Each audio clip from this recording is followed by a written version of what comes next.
निकालाची कॉपी न बघता तुम्ही पत्रकार परिषदा घेता, चुकीचं आहे ना. याचा मंगळवारी 17 तारखेला अध्यक्ष आणि उपाध्यक्ष निवड आहे.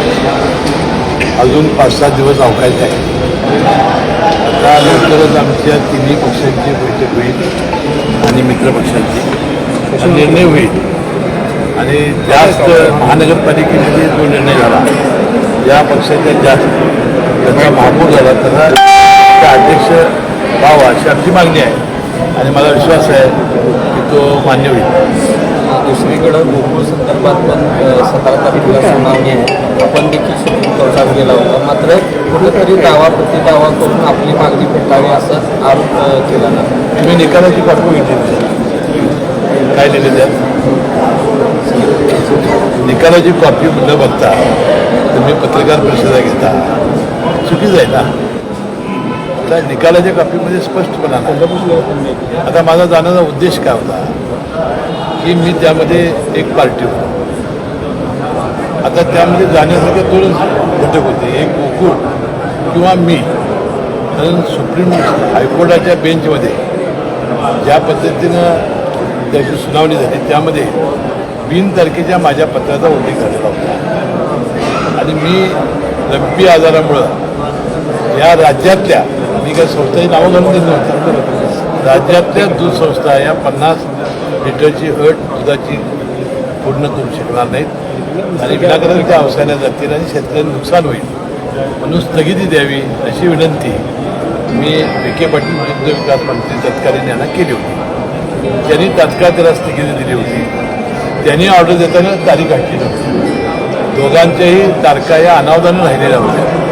परंतु ज्याच्या आधारे त्या सचिवांनी जो आदेश काढला जॉईंट रजिस्ट्रारला, त्याच्यामुळं ह्या ज्या संस्थांना स्थगिती मिळाली त्या जॉईंट रजिस्टरच्या पत्रावर तारखा होत्या. आणि मग ह्या 1200 संस्थांचं त्यांनी अनेक माहिती दिली आहे. सगळ्यात दूध पूर्ण करणाऱ्या संस्था आहेत, फार जुन्या संस्था आहेत एक आणि ही नावं आल्यामुळं त्यांच्यावर अन्याय होणे या एका चांगल्या हेतूनं मी सर्वोच्च न्यायालयात गेलो आणि सर्वोच्च न्यायालयाचे मी आभारी आहे की त्यांनी माझ्या पिटिशनमध्ये मी अपील जे केलं होतं त्यातील सगळ्या मुद्दे या बेंचने विचारात घ्यावेत. मला आशा आहे या सगळ्या मुद्द्यांचा हे बेंच विचारात घेईल.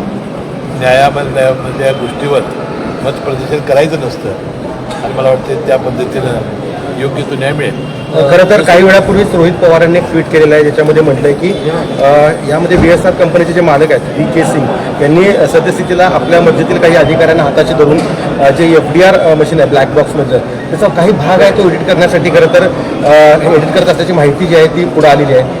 काय नेमकं या संदर्भात हे वाटतं? आम्ही राष्ट्रवादी काँग्रेस पक्षाचे सर्व नेते मंडळींनी, उपमुख्यमंत्री सुनीत्रा पवार यांनी, प्रफुल्लभाई पटेल, सुनील तटकरे साहेब प्रदेशाध्यक्ष, आम्ही सगळे सर्व आमदार होतो यांनी मुख्यमंत्र्यांना या अपघाताचा तपास CBIकडे सोपवावा अशी मागणी केलेली आहे. मला विश्वास आहे की आता CIDचा तपास सुरू आहे. आता DCGA जी विमान प्राधिकरण संस्था आहे ती चौकशी करते आणि लवकरात लवकर CBIला सुद्धा हा वर्ग होईल आणि दूध का दूध पाणी होईल. आणि यामध्ये कोण आमच्या सगळ्या राज्यातल्या जनतेच्या, देशातल्या जनतेच्या मनामध्ये या शंका आहेत त्या शंकेत निरसन होईल. पण तरी या सगळ्यात रोहित पवार अनेक खुलासे करत आहेत, अनेक दावे देखील केले आणि पुरावे देखील देत आहेत, तरीसुद्धा कुठे त्याची दखल घेतली जात नाही. तात्काळ त्याची दखल घेतली जाईल. मुख्यमंत्र्यांनी सुद्धा त्याबद्दलचा सूत्रवाच केलेला आहे.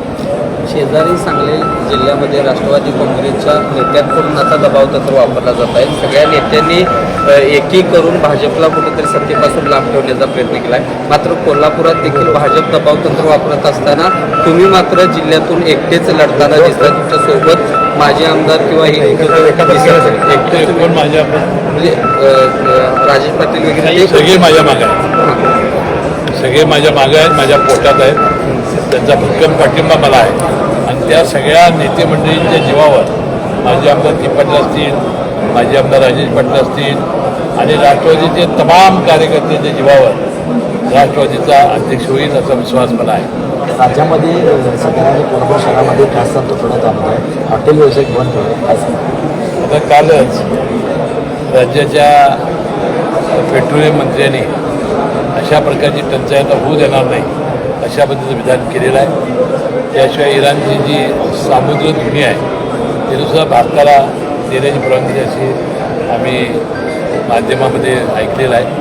त्यामुळे वाटते लवकरात लवकर हा धोका टळेल. थँक्यू.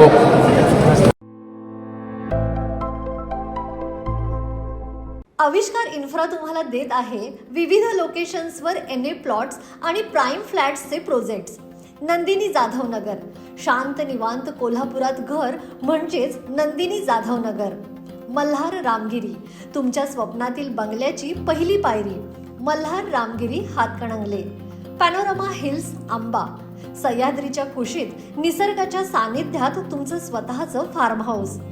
पद्मवीरा सिटी जयसिंगपूर, एक आधुनिक लाईफस्टाईल देणारा 1 and 2 BHK होम्सचा प्रोजेक्ट.